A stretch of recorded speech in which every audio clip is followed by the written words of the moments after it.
आज का पहला पाठ थिस्सलुनीकियों के नाम संत पौलुस का पहला पत्र, अध्याय 4, पद संख्या 1 से 8। ईश्वर की इच्छा यह है कि आप लोग पवित्र बने। भाइयों, आप लोग हमसे यह शिक्षा ग्रहण कर चुके हैं कि किस प्रकार चलना और ईश्वर को प्रसन्न करना चाहिए, और आप इसके अनुसार चलते भी हैं।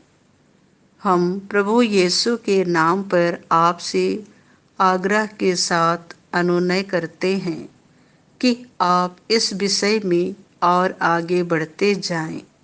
आप लोग जानते हैं कि मैंने प्रभु यीशु की ओर से आपको कौन कौन आदेश दिए हैं। ईश्वर की इच्छा यह है कि आप लोग पवित्र बने और व्यभिचार से दूर रहें। आप में से प्रत्येक धर्म और औचित्य के अनुसार अपने लिए एक पत्नी ग्रहण करे, गैर यहूदियों की तरह, जो कि ईश्वर को नहीं जानते। कोई भी वासना के वशीभूत ना हो, कोई भी मर्यादा का उल्लंघन ना करे, और इस संबंध में अपने भाई के प्रति अन्याय नहीं करे, क्योंकि प्रभु इन सब बातों का कठोर दंड देता है, जैसा कि हम आप लोगों को स्पष्ट शब्दों में समझा चुके हैं। क्योंकि ईश्वर ने हमें अशुद्धता के लिए नहीं, पवित्रता के लिए बुलाया है।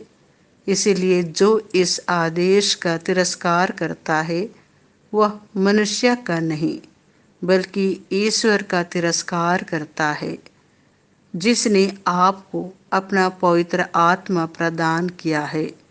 यह प्रभु की वाणी है। संत मत्ती के अनुसार पवित्र सुसमाचार, अध्याय 25, पद संख्या 1 से 13। देखो, दुल्हा आ रहा है, उसकी अगवानी करने जाओ। यीशु ने अपने शिष्यों को यह दृष्टांत सुनाया। उस समय स्वर्ग का राज्य उन 10 कुंवारियों के सदृश होगा, जो अपनी अपनी मशाल लेकर दूल्हे की अगवानी करने निकली।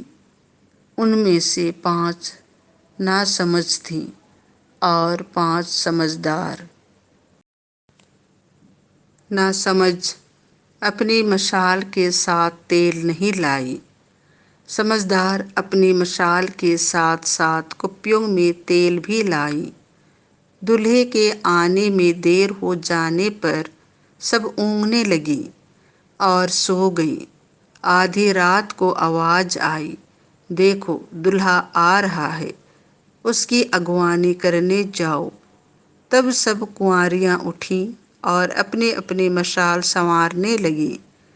नासमझ कुंवारियों ने समझदारों से कहा, अपने तेल में से थोड़ा हमें दे दो, क्योंकि हमारी मशालें बुझ रही हैं। समझदारों ने उत्तर दिया, क्या जाने कहीं हमारे और तुम्हारे लिए तेल पूरा ना हो। अच्छा हो तुम लोग दुकान जाकर अपने लिए खरीद लो। वे तेल खरीदने गई ही थी कि दुल्हा आ पहुंचा। जो तैयार थीं, वे उसके साथ विवाह भवन में प्रवेश कर गई और द्वार बंद हो गया। बाद में दूसरी कुंवारियां भी आकर कहने लगीं, हे प्रभु, हे प्रभु, हमारे लिए द्वार खोल दीजिए। इस पर उसने उत्तर दिया, मैं तुमसे कहे देता हूँ, मैं तुम्हें नहीं जानता। इसीलिए जागते रहो, क्योंकि तुम ना तो वह दिन जानते हो और न वह घड़ी। यह प्रभु का सुसमाचार है।